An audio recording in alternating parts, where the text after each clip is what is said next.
I don't remember when I was this excited after reading a research paper than this one. From passive retrieval to active memory navigation. Learning to use memory as a structured action space. If you ever wondered, then you send a message to our agents or AI second brain, where does it go, how does it work? And if you use the AI second brain in agent memory, you know the more information and the more of this noise there is. Retrieval breaks, it gets confused. This research paper fixes it because instead of retrieving some information using semantics or time codes or chunking or whatever it is, we give agents tools to explore our memories. And same as humans, we have layers of our thinking. Critical, analytical, creative, abstract, concrete. But we use different kind of methodologies and tools to unlock those different ways of thinking. And AI, as I always said, it's a thinking partner. Use it to enhance your thinking,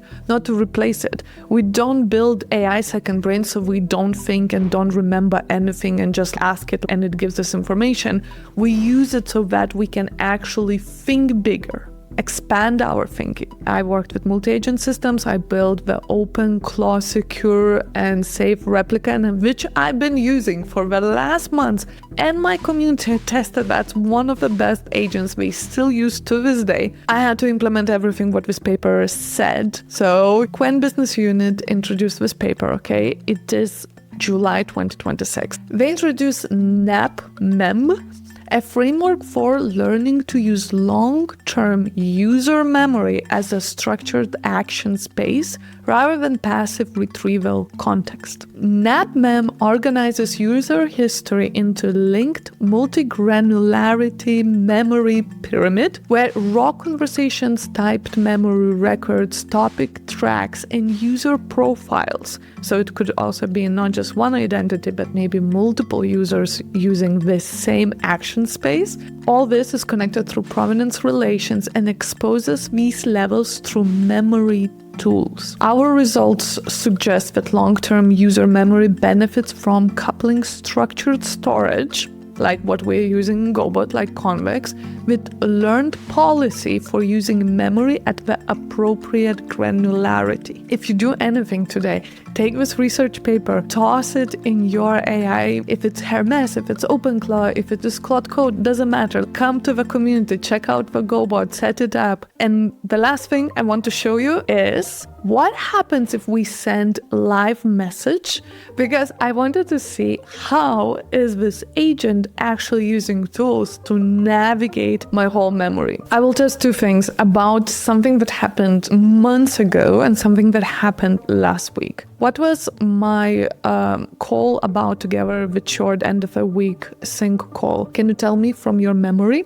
I'm being specific for memory because the easiest is to go to Granola and test the meeting transcripts, but I wanted to go to the memory. So let's see what is going to happen. I sent it a voice message, but I don't see anything happening. Ooh!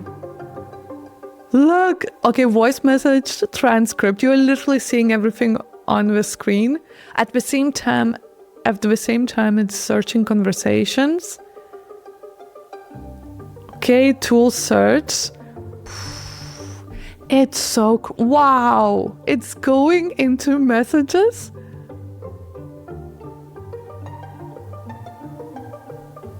Wow. Okay, I'm not touching anything. I want to kind of zoom in, but you can see all the links and connections that it's exploring. It's going to GoBot phone call. Wait, if I touch it, I want to see from different layer.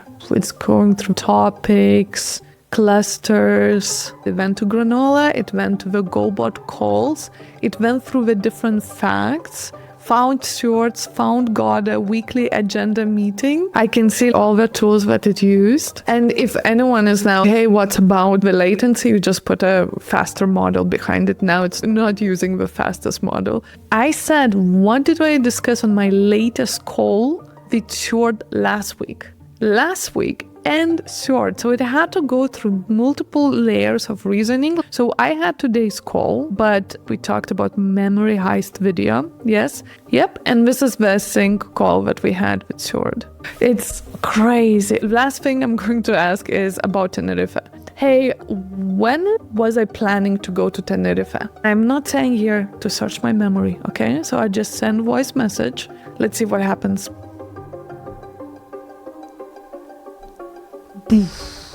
Bam. At the same time, it's searching and at the same transcribing. Got 3 hits. GoBot memory activated. The great thing here is that we humans live in a paradox. 2 things can be true at the same time. Sometimes in AI systems memories, you want to surface clear verbatim messages. In this one, you can literally fetch exactly the text as well. Ooh, okay. The trip already happened. It ended roughly March to May, and it wrapped up in May. You've been back in Berlin since. So these are clusters depending on the topic. As you can see, I have privacy because this is literally my bread and butter. This is all the information. And I know that some of them are just like a business. Some of them are health. And you can see that those messages, many of those are just like noise. Then we have records and facts and traces. And those are not one kind of like a graph-based system, what you would see in Obsidian or in a lot of AI second brains. It is not just like a pieces of files or chunks of information. You have hierarchy and structure, and it works like a pyramid. And yes, I ran Evals, and this went from stealthness 50% to 100%. It's insane. Accuracy improved. Everything. Our accelerator is already updated. We were teaching RAG and semantic search lab, teaching actively exploring memory of your agents. This is the new thing, and its materials are all updated. GoBot is updated. If you are in my community, please pull this update. It is really much better than before. And if we are meeting first time, please check out our community. We have a free trial. Join our 8-week AI accelerator and come join us on Claude certification. You're going to find the research paper link down below, and right now YouTube is going to recommend you a video that you might like. So let me know in the comments below if YouTube was right. Thank you and see you in the next one.